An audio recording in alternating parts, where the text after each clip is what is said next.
Well, the country's state-owned entities are in disarray. Eskom is struggling to keep the lights on. PRASA has been placed under administration, and South African Airways is under voluntary business rescue.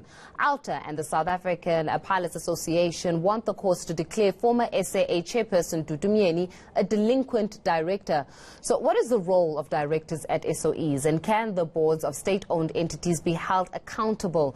To help us answer these questions, I'm joined now by Professor of Company Law at the University of Pretoria, Maleka Femida Cassim. Maleka, thanks a lot for joining us this morning. The big question then is, can directors... Good morning. Good morning to you. Can directors at these SOEs actually be held to account? Oh, absolutely. The Companies Act applies fully to a state-owned enterprise, even though it is state-owned. And the Companies Act stipulates that the directors themselves are fully responsible for ensuring that the company is solvent. Well, on the case... So they can be held accountable under the provision on reckless or fraudulent trading. And in the case of SAA, I want us to talk a little bit about SAA, because I read somewhere you were mentioning quite elaborately in terms of the way and the move of SAA to actually place it under voluntary business rescue. So for now, it appears as though it was done and that decision was taken so that they do not have to be sued by creditors for trading whilst they were insolvent. Well, for now, that is. I wouldn't quite go that far. I think that business rescue is in the interests of SAA, in my personal opinion. But one of the added benefits of having taken that step is that the directors now, for the time being, have removed the threat of being sued for reckless trading. So it's just one of the sort of side effects of taking that step. I wouldn't actually go so far as to say they took the step in order to avoid being sued for reckless trading. And can they be found that they were actually trading even though they were insolvent?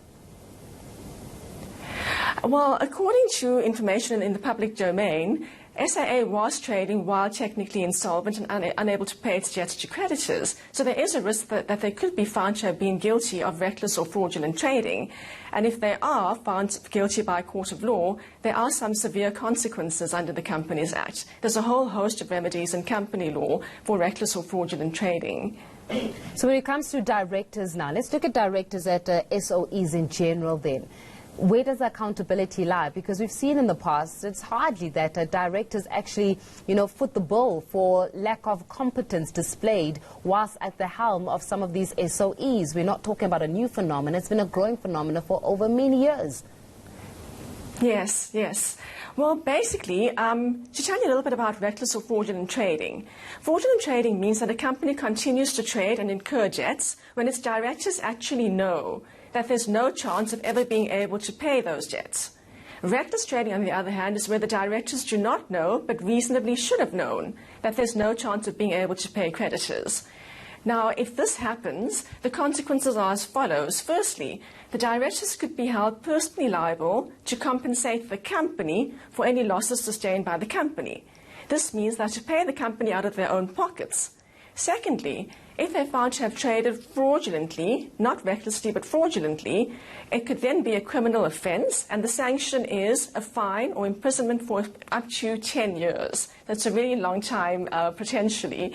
Thirdly, a court could declare them to be delinquent directors and thus bar them from being directors for at least 7 years or even for a full lifetime. And fourthly, and very importantly, the creditors could hold the directors personally liable for amounts that are owed to them by the company.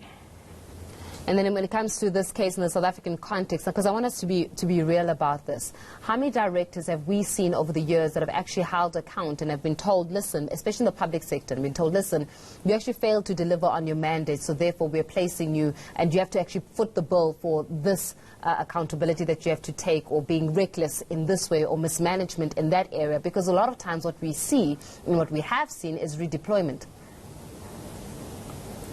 Well, there is scope, I think, if interested stakeholders want to actually take that step, there is scope to take it.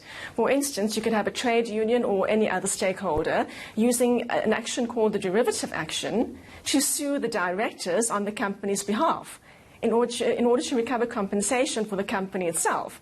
Or you could have a creditor taking the step of suing the directors personally for reckless trading. So I think that there is scope for interested parties and stakeholders to take steps if they so wish. But I do agree with you. I think that when it comes to companies themselves, or even the prosecutors holding directors liable, they generally don't do so. And that is an unfortunate circumstance, and I hope that it's not one that will be a reality for very long in this country, Maleka. We're going to leave it there. Professor Maleka Femida Cassim joining us and shedding some light in terms of the role and even the accountability taken by directors at SOE. And as she has articulated in the South African context, that's often not even the case.